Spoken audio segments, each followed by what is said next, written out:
Hello everyone, कैसे हैं आप सब। स्वागत है आप सबों का मेरे इस YouTube channel CV Raman academy पे।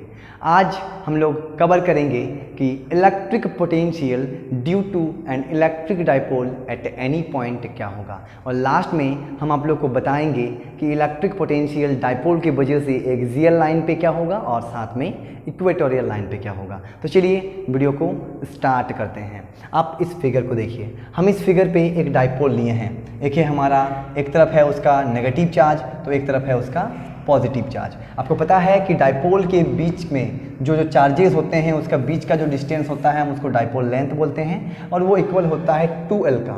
उसका हाफ लेंथ होता है L और कंप्लीट डाइपोल लेंथ होता है 2L। इस सब के बारे में हम फर्स्ट चैप्टर में ही आप लोगों से बात कर चुके हैं। तो यहाँ पे देखिए, अब हम क्या करते हैं कि एक पॉइंट लेते हैं P, एनी पॉइंट, ना तो वो एक्सियल लाइन पे है आप देख सकते हैं और ना ही वो इक्वेटोरियल लाइन पे है। हम ऐसे ही एक पॉइंट ले लिए हैं P, जो आपके सेंटर से कितना डिस्टेंस पे है, R डिस्टेंस पे। ये आपको गिवन है कि सेंटर से वो R डिस्टेंस पे है वो पॉइंट। अब इस पॉइंट P पे जो नेट पोटेंशियल आएगा, टोटल पोटेंशियल दोनों चार्जेस के वजह से, या फिर हम ये बोलेंगे कि इलेक्ट्रिक डाइपोल के वजह से जो इस पॉइंट P पे पोटेंशियल आएगा वो कितना होगा। तो आइए सबसे पहले अगर हम इस पॉइंट P को देखें तो इस पॉइंट P पे इन दोनों चार्जेस का पोटेंशियल का एडिशन आएगा, नेट पोटेंशियल। क्या सही है ये वाला बात? ध्यान से देखिए आप इस पॉइंट P को आप देखिए। इस पॉइंट P पे ये जो नेगेटिव Q है ये भी अपना पोटेंशियल इस पॉइंट P पे डालेगा, और जो पॉजिटिव Q है वो भी अपना पोटेंशियल इस पॉइंट P पे डालेगा। तो जो हमारा नेट पोटेंशियल आएगा एट पॉइंट P वो इक्वल होगा V नेट, वो इक्वल होगा प्लस Q के वजह से डाला गया पोटेंशियल V प्लस Q, और नेगेटिव के वजह से यहाँ पे बना पोटेंशियल V माइनस Q का। मतलब दोनों चार्जेस के वजह से जो वहाँ पे पोटेंशियल बन रहा है उन दोनों के एडिशन यानी सम के बराबर होगा मेरा नेट पोटेंशियल। अब अगर हम इसके पिछले वाले वीडियो में जो सीखे थे electric potential due to a point charge, उसका फॉर्मूला आ चुका था V equals to K Q by R, जहाँ पे K था आपका कूलम कांस्टेंट, Q था आपका पॉइंट चार्ज जिसका आपको पोटेंशियल चाहिए उस पॉइंट पे, और R था उस पॉइंट से उस चार्ज का डिस्टेंस। इसी को यूज करके हम यहाँ पे बिठाते हैं। चलिए, प्लस Q की वजह से बनने वाला पोटेंशियल का फॉर्मूला क्या आएगा, तो K Q के जगह पे होगा पॉजिटिव Q, क्योंकि पॉजिटिव Q का निकाल रहे हैं। अब पॉजिटिव Q से हम पॉइंट P का डिस्टेंस को मान लेते हैं कि वो कितना है R2, वो कितना है R2। अब माइनस Q की वजह से उस पॉइंट P पे कितना पोटेंशियल बन रहा है तो हम उसको मान लेते हैं, वो जो होगा वो होगा आपका K नेगेटिव Q और साथ में R1, क्योंकि नेगेटिव Q से जो पॉइंट P का डिस्टेंस है वो है आपका R1। अब आप यहाँ देखिए जो V नेट मेरा निकल करके आएगा, आप इसको अगर देखते हैं तो K का K प्लस Q है तो प्लस हट जाएगा तो Q बचेगा यहाँ पे R2। ये प्लस और ये माइनस है तो प्लस माइनस में हो जाएगा माइनस, मतलब ये बन जाएगा मेरा KQ by R2 minus KQ by R1। यहाँ से आप देख सकते हैं कि हम KQ को क्या ले सकते हैं, कॉमन ले सकते हैं। तो हम इसको V नेट जो आएगा मेरा वो आएगा KQ कॉमन, यहाँ बच जाएगा 1 बाय R2 माइनस यहाँ बचेगा आपका 1 बाय R1। हम इसको इक्वेशन 1 मानते हैं। देखिए ध्यान दीजिएगा, अब यहीं से आपको कुछ लॉजिक और कुछ मैथमेटिक्स, बेसिक मैथमेटिक्स का यूज़ करके आपको फाइंड करना पड़ेगा कि उस पॉइंट P पे दोनों चार्जेस यानी नेगेटिव और पॉजिटिव की वजह से क्या पोटेंशियल बनेगा। सबसे पहले यहाँ पे देखिए, हम आपको बोले कि जब आपको पोटेंशियल निकालना है तो ये डिस्टेंस मेरे को गिवन रहेगा जो कहाँ से जा रहा है, डाइपोल के सेंटर से, और वो कितना डिस्टेंस है, R है। अब यहाँ पे आप एक्सप्रेशन पे अगर ध्यान से देखिएगा तो यहाँ पे बच रहा है मेरा R2 और R1। तो अब मेरा काम क्या रहेगा कि इस R1 को और इस R2 को किसके साथ हम कंपेयर करें, R के साथ। मतलब मेरे को ऐसा फॉर्मूला चाहिए जिसमें R1 और R2 को हम R के साथ, R यानी वो डिस्टेंस जो सेंटर से दिया गया है उसके साथ लिंक करके हम उसको निकाल पाएँ। तो आप यहाँ देखिए हम इसको कैसे करेंगे। तो इसको करने के लिए हम बेसिक यहाँ पे थोड़ा सा कंस्ट्रक्शन करेंगे अपना। हम ये लाइन आप देख रहे हैं R1 और R को अगर देखते हैं तो R ये जो लाइन है मेरा ये छोटा है इसके रेस्पेक्ट में, तो हम क्या करते हैं इसको थोड़ा सा हम आगे बढ़ा देते हैं, और आगे बढ़ाने के साथ ये जो नेगेटिव Q है वहाँ से हम उसके ऊपर एक परपेंडिकुलर डाल देते हैं। परपेंडिकुलर हम इस पॉइंट को नाम दे देंगे, मान लीजिए कोई भी x, तो x, इस पॉइंट को हम नाम दे दिए x। अब ऐसा करने पे क्या होगा, आप ध्यान से देखिए, हम मान लेते हैं ये जो पॉइंट है मेरा इसको हम मान लेते हैं A, और इस पॉइंट को मान लेते हैं हम B। तो ध्यान दीजिए कि ये इसको हम बढ़ा करके जब इसके साथ लंब डाल दिए तो यहाँ पे क्या हो जाएगा कि ये जो मेरा AP है, AP यानी R1, ये बराबर हो जाएगा XP तक। किसका बराबर हो जाएगा? वो XP। आप ये कैसे बोल रहे होंगे? क्योंकि आप सोच रहे होंगे कि ये तो परपेंडिकुलर वाला हो गया, और परपेंडिकुलर में दो साइड्स कैसे बराबर होंगे? तो आप यहाँ देखिए ये इक्वल हो सकते हैं। रीज़न क्या है कि ये डाइपोल है, और डाइपोल में जो ये सब एंगल बनता है, एंगल बहुत छोटा होता है, और एंगल जब बहुत छोटा होगा मतलब जैसे ये आप देखिए कि ये, और अगर हम ये बोलेंगे तो ये दोनों तो बराबर नहीं है। अगर हम यहाँ पर लंब डाल देते हैं, मान लीजिए यहाँ पर हम एक परपेंडिकुलर डाल देते हैं, कुछ इस प्रकार से परपेंडिकुलर डाल दिए, तो आप देख रहे होंगे कि ये और ये डिस्टेंस तो बराबर नहीं है। लेकिन अगर ये यहाँ पे जो एंगल बना हुआ है ये अगर बहुत सामने रहे, कुछ इस प्रकार से, जब बहुत सामने रहेगा तो हम बोल सकते हैं कि ये दोनों जो साइड्स होगा वो लगभग अप्रॉक्सीमेटली क्या आएगा? इक्वल आएगा। तो यहाँ पे हम उसी कॉन्सेप्ट का यूज़ करके यहाँ पे हम क्या बोल सकते हैं कि मेरा जो R1 होगा, R1 ये बराबर होगा XP का। XP यानी R और साथ में OX, R और OX। तो सबसे पहला काम होगा मेरा OX को निकालना। तो आप यहाँ देखिए हम इसको मान लेते हैं थीटा। मानना क्या है? ये अगर थीटा है तो ये भी क्या होगा? थीटा ही होगा। अब हमको पता है कि ये हाफ डाइपोल लेंथ कितना होगा? L होगा। अब हम इस ट्राइंगल पे, इस छोटे से ट्राइंगल पे हम अपना यूज़ कर देते हैं कॉस थीटा। क्या यूज़ कर देते हैं? Cos theta. फ्रॉम ट्राइंगल या फिर इन ट्राइंगल कौन सा ट्राइंगल? AXO पे हम अपना यूज़ कर देते हैं कॉस थीटा। तो कॉस थीटा होता है B/H। अब आप ध्यान से देखिएगा, अगर ये थीटा है तो ये वाला जो होगा ये P होगा, ये वाला B होगा, और ये वाला क्या होगा? H होगा। तो B कौन सा है आपका? B है आपका OX, B है आपका OX, और H कौन सा है आपका? H है आपका OA। तो OA का वैल्यू आपको पता है, ये OX और A आपका कितना है? तो OA आपका L है। अब आप यहाँ से OX निकाल सकते हैं। तो यहाँ पे जब आप OX निकालिएगा तो OX आएगा आपका L cos theta, L cos theta. अब आपका आ गया L cos थीटा। देयरफॉर आप यहाँ से क्या बोल सकते हैं कि R1 जो होगा आपका, ये R1 ये किसके बराबर है? ये वाला यानी कहाँ, कौन सा? यहाँ से यहाँ तो क्या है? R है, और यहाँ से यहाँ OX क्या निकल चुका है? L cos theta.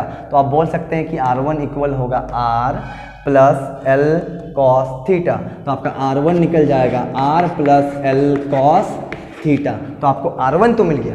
अब नेक्स्ट काम क्या करना है? आपको R2 निकालना है। R2 किसके साथ? आप ध्यान दीजिए, R के साथ लिंक कर रहे हैं हम, जो हमको गिवन है यहाँ से यहाँ। तो नेक्स्ट काम होगा मेरा R2 को निकालना। R2 को निकालने के लिए आप क्या करिएगा? आप इन दोनों साइड्स को अगर देखते हैं तो इन दोनों साइड्स में ये देखिए कि ये आपका छोटा है और ये आपका बड़ा है। तो हम यहाँ पे क्या करेंगे? ऐसा करेंगे कि यहाँ पे डाल देंगे एक लंब, एक परपेंडिकुलर डाल देंगे, और इस पॉइंट को हम मान लेते हैं कि ये है आपका N। अब लंब डालने पे, परपेंडिकुलर डालने पे यहाँ से जो PN होगा ये अप्रॉक्सीमेटली बराबर होगा PB का। कारण क्या है कि यहाँ पे जो एंगल बनेगा वो बहुत ही छोटा बनेगा।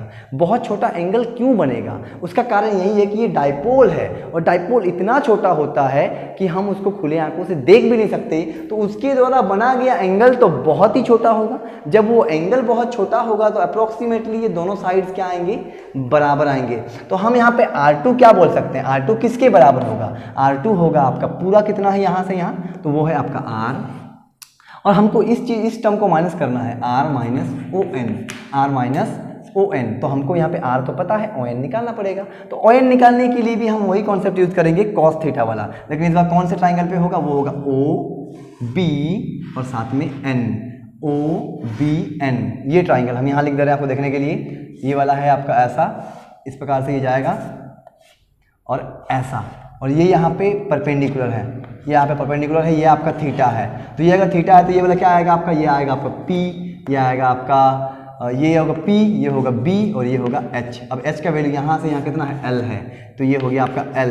तो यहाँ पर भी हम अप्लाई कर देंगे अपना cos थीटा वाला। तो यहाँ पे जो ON आएगा, ध्यान से देखिएगा, ये जहाँ पे जो आपका ON आएगा तो हम यहाँ पे लिख दे रहे हैं, इसको हम मिटा रहे हैं यहाँ पे, इधर ये मिटा कर हम यहाँ बना दे रहे हैं। अब ध्यान से देखिए इसको कि इस ट्राइंगल पे, कौन सा ट्राइंगल? तो इन ट्राइंगल ONB पे जब आप cos थीटा लिखिएगा तो cos थीटा आएगा B/H, B यानी आपका होगा ON, O N by H, मतलब ओ बी कितना है, एल है, तो आप यहाँ से ओ एन निकाल सकते हो और ओ एन कितना आएगा, तो वो आएगा एल कॉस थीटा। तो आपका आर का आर टू किसके बराबर होगा, तो वो होगा r minus L cos theta. मतलब हम यहाँ पे लिख सकते हैं कि जो मेरा आर आएगा वो आएगा आर टू जो आएगा वो आएगा r minus L cos theta. अब दोनों मेरा काम हो चुका है, हम इसको इक्वेशन 1 में रखेंगे और आपको एक इलेक्ट्रिक पोटेंशियल का बहुत ही बढ़िया फॉर्मूला मिल जाएगा। तो चलिए हम इसको मिटाते हैं और वहाँ पर रख करके आपको पोटेंशियल का फॉर्मूला बता दे रहे हैं कि वो क्या होता है। तो अब हम इक्वेशन 1 पे अगर आते हैं, फ्रॉम 1 पे आएंगे तो मेरे को जो वी नेट मिल जाएगा वो मिल जाएगा आपका के क्यू का क्यू, R1 R2 कितना निकल चुका है, तो R2 है आपका R minus L cos theta, minus R1 कितना है, तो वो है आपका R plus l cos theta. अब आप देखिए यहाँ पे एक फॉर्मूला लिख सकते हैं आप, R minus L cos theta A minus B into A plus B, या फिर आप इसको पहले एलसीएम ले लीजिए। एलसीएम ले लेंगे तो क्या आएगा, के क्यू, यहाँ पे जो एलसीएम आएगा वो आएगा आपका R minus L cos theta into r plus l cos theta. सही है। अब आप एलसीएम लीजिएगा तो ये इसके साथ यहाँ बच जाएगा आपका r plus l cos theta, minus ये यहाँ पे तो आर माइनस माइनस बन जाएगा plus l cos theta. L cos theta यहाँ से आर और आर हो जाएगा कैंसिल, एल कॉस थीटा से आएगा 2l कॉस थीटा, तो ये बन जाएगा के क्यू 2l कॉस थीटा। और आपका नीचे आ जाएगा, आप नीचे देख सकते हैं नीचे क्या आएगा आपका, तो यहाँ पे देखिए फॉर्मूला आप अप्लाई कर दीजिए, ये बन जाएगा आपका r square minus l square cos square theta. आप ये पढ़े होंगे a minus B into A plus b जो होता है वो होता है स्क्वायर माइनस बी स्क्वायर। अब आप ध्यान देखिए, इतना होने के बाद आप यहाँ पे एक टर्म देख रहे हैं एल क्यू 2l क्यू, आप इसको क्या बोलते हैं, डाइपोल मोमेंट, तो ये के का के, डाइपोल मोमेंट पी, साथ में कॉस थीटा का कॉस थीटा, नीचे आएगा आपका r square minus l square cos theta. अब यहाँ पे बस आपको एक टर्म लिखना है, क्या टर्म लिखना है कि यहाँ पे आप देखिए जो डाइपोल लेंथ होता है एल, ये तो बहुत छोटा होता है किसके रेस्पेक्ट में, आर के रेस्पेक्ट में। तो जब आप एक बहुत छोटे टर्म को किसी एक बड़े टर्म के साथ सब्सट्रैक्ट करिएगा तो उसके वैल्यू पे कोई फर्क नहीं पड़ेगा। मतलब हम ये बोल सकते हैं कि एल जो होता है वो आर से बहुत छोटा होने की वजह से हम इस पूरे टर्म को क्या कर सकते हैं, नेगलेक्ट कर सकते हैं। यहाँ पे L square cos square theta भी होगा, ये थोड़ा छूट चुका है, तो यहाँ पे हम एक टर्म लिखेंगे और आपको आपका आंसर मिल जाएगा। अब यहाँ देखिए वो क्या है कि सिंस मेरा जो लेंथ है half dipole length, since l जो है ये बहुत ही लेस है, very very less than r, therefore ये जो टर्म है मेरा l square cos square theta, ये क्या कर सकते हैं, can be neglected, can be neglected, हम उसको नेग्लेक्ट कर सकते हैं। नेग्लेक्ट क्यों कर सकते हैं, जब बहुत छोटा टर्म है तो उसको किसी से माइनस करके या सब्सट्रैक्ट करके या ऐड करके कोई उसके वैल्यू पे फर्क पड़ेगा नहीं। तो अब अगर ये नेग्लेक्ट हो चुका है तो नीचे सिर्फ और सिर्फ क्या बचेगा, आर स्क्वायर, मतलब आपको वी नेट मिल गया। वी नेट इक्वल्स टू आ जाएगा आपको k p cos theta by r square. यही था पूरा। क्या किए हम, पहले माइनस क्यू और प्लस क्यू के वजह से पॉइंट पी भी जो पोटेंशियल बन रहा था प्लस किए, R1 और R2 पे खेल फंस गया, तो R1 को हम निकाल दिए R के साथ, R2 को भी निकाल दिए R के साथ। क्या किए, एक को लंबा कर दिए थे और एक को छोटा करके लंब डाले, तो दोनों अप्रोक्सीमेटली बराबर हुआ। रीज़न क्या था कि उसके बीच में जो एंगल बना वो बहुत छोटा बना, क्योंकि डाइपोल बहुत छोटा होता है। और लास्ट में हम क्या टर्म यूज़ किए, ये कि जो एल मेरा बहुत छोटा है R के रेस्पेक्ट में, तो एल स्क्वायर के स्क्वायर थीटा को वो हम क्या कर सकते हैं, नेग्लेक्ट कर सकते हैं। ये कुछ बेसिक मैथमेटिक्स था जिससे आपको ये बन गया। अब यहाँ पे एक पूछेगा आपको कि इलेक्ट्रिक पोटेंशियल एक्सियल लाइन पे कितना होगा। एक्सियल लाइन पे एक नोट आप देख लीजिए, एक्सियल लाइन पे ये बहुत छोटा सा है एक्सियल लाइन।